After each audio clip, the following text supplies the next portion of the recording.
Let's go to Shimon Prokupecz, who is outside the courthouse in Miami and can give us the latest on the ground view of the security situation. Shimon, what are you seeing?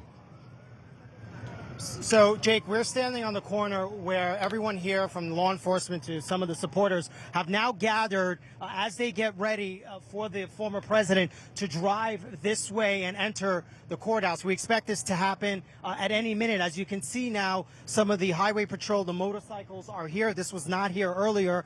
And then on the other side, we have the street closed as well. As everyone here at this point is just waiting. I'm trying to look and see if I could see the motorcade. At some point, drive up this block. The SUVs are coming up this block. And Jake, what's going to happen is he's going to make a left here and head right into the courthouse there. You could see in our shot here, there are some officers, Secret Service agents, and U.S. Marshals. That is where we believe he's going to drive down and into that building where he will begin the process of being placed under arrest and then the arraignment. But at any point now, we should see him, Jake, drive by. We can hear the sirens as they are approaching here and about to make this turn here where law enforcement, as you can see behind me, Jake, has shut the street down. And we see some of the law enforcement here now, Jake, driving in. You could see this, and there is here is the motorcade now, Jake. And Shimon, describe the crowd as you can discern their mood and their actions. From our view, thousands of miles away, it looks like a relatively peaceful crowd. Yeah, it is it's been peaceful, Jake. You're right, absolutely right. It's a peaceful crowd. Well, we just saw and here something you can going see on some there. Secret Let's put the Service camera agents. there. Yeah. Okay, the police are pushing away somebody who is dressed kind of like as a cartoon prisoner with a sign that says "Lock him up." But he got on the street, I think, was the issue there, and the police came and pushed him aside. Although it didn't look like a tremendously violent confrontation. Sorry, Shimon, go ahead. Yeah, because what's happened here is people have been able to just stand here, right? We've been talking about the barricades. There not being any of those metal barricades to keep people from running into the street. Well, that's exactly what happened here.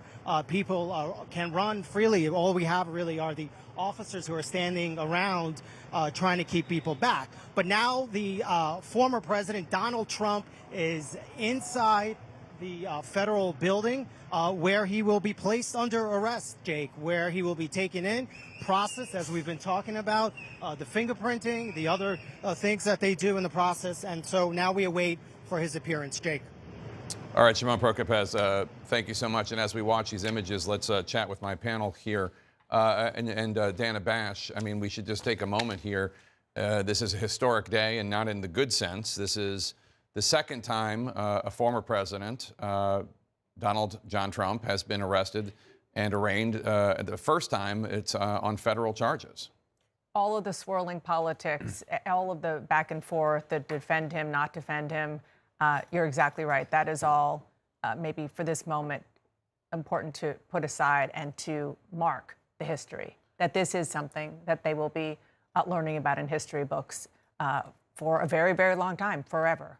And as you said, and not in a good way. Not in a good way. Jamie Gangel, truly an ugly moment, given the seriousness of the offenses that Donald Trump is accused of committing, the gravity of the charges, the evidence arraigned, the evidence in the indictment, the evidence allayed against him.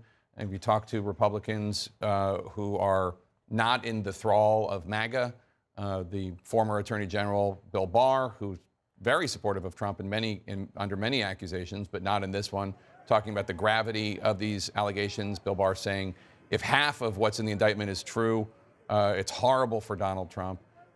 Obviously a Republican presidential rival, but Chris Christie, also a former ally of Trump and a former U.S. attorney, talking about how Donald Trump brought this all on himself. It is, in a lot of ways, I mean, it's good to have a system of government where no one is above the law, but in a lot of ways, this is a sad moment in American history. Absolutely. To quote Bill Barr, he said, if even half of it is true, he's toast. That is someone who used to be a loyal ally of Trump's. You know, to Dana's point, yes, this is historic, and to your point, sad, but I think we also have to talk about the big picture context. this is not the only thing that Donald Trump is facing. We had the charges in New York, that arrest and arraignment 2 months ago. We have the special counsels also investigating him for January 6th. We, I think, expect something to happen in Georgia, the Fulton County investigation, maybe in August. I was struck by two things today. One is that the surreal part is we've done this before. This is now oddly normal for us. We have seen Donald Trump taken in, arrested, and arraigned. The other thing to me was the difference in security between Florida and New York. In New York, they locked down Lower Manhattan. Luckily, the crowds don't seem to be thousands and seem to be pretty well behaved. But, considering what we were hearing last night, the security seems, I mean, Andy, you could speak to this. It just doesn't look like very much security. Let me before we do that, let me jump to John Miller to talk to us right now about what exactly is going on inside that building. John? So right now, the president would be going through the garage into the freight elevator. He will be going with his Secret Service detail, which has him under protection. But there's going to be a moment certain, and it could be in that elevator or it could be up in the U.S. Marshal's office, where he's going to be approached by the two FBI agents who are technically arresting him on all these charges in the name of the U.S. government. And at that point, the Secret Service takes a step back because he is no longer their protectee. In a sense, he is in the custody of the FBI until such time a federal magistrate at the end of this arraignment, and it's entirely likely that they will, say you're free to go, and these are the following conditions, which are probably just going to be that you have to return to court. In between, he will be fingerprinted with the electronic scan, and those prints will be run against the records and entered in. We are told by Caitlin Collins that the procedure of taking a DNA swab from his mouth with a Q-tip, which is the procedure for all federal arrestees, is going to be skipped in this case. We're not sure why. A photograph of him will be uploaded into the system. It'll be an open source photograph. They're not going to take a formal mugshot because there are plenty of pictures of him available to put in that record. And then there'll be a brief holding time for the magistrate to get ready, and then he and his team will go to that courtroom where he'll be represented by his defense lawyers, enter that plea, and the rest will unfold on the record. What I described as the part that nobody is going to see. Also, no one will see in the courtroom because there are no cameras allowed, no recording devices, no telephones, but there will be reporters and sketch artists, and we will hear after the hearing what occurred.